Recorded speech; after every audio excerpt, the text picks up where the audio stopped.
Abantu bagala nnyo entalo, bo bantu bantalo, bazalibwa nga bantalo. Tolina kyomukoze, tolina kyomuvumye, weyambalira bulungi, noteekamu akagattoko, noteekako akasigeko, noyagala abantu, obuuza bulungi abantu, naye buli byakola ayagala kompitinga naawe, ate nno nga gwe tomulinako. Tomulinako ne mu birowoozo byo totaliimu. Nti kyentegeeza mu birowoozo byo gwe okulwanagana naye taliimu.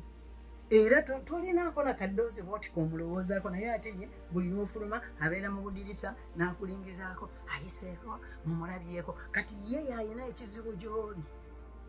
Ayambadde atya, mwamulabye akola atya, ye akafiiri naako ke yakoze kalungi, nange kirabika nja kukakola.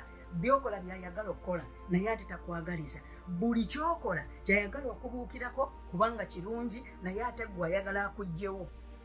Ayagala akuggyewo oleme kulabika ng'amanyi nti gwe ojja kukola ki? Ayagala akuggyewo gwe oleme kulabika, ye ng'amanyi nti ajja kulabika. Naye ebyo byonna Katonda abibikkula bw'ati. Omuntu Katonda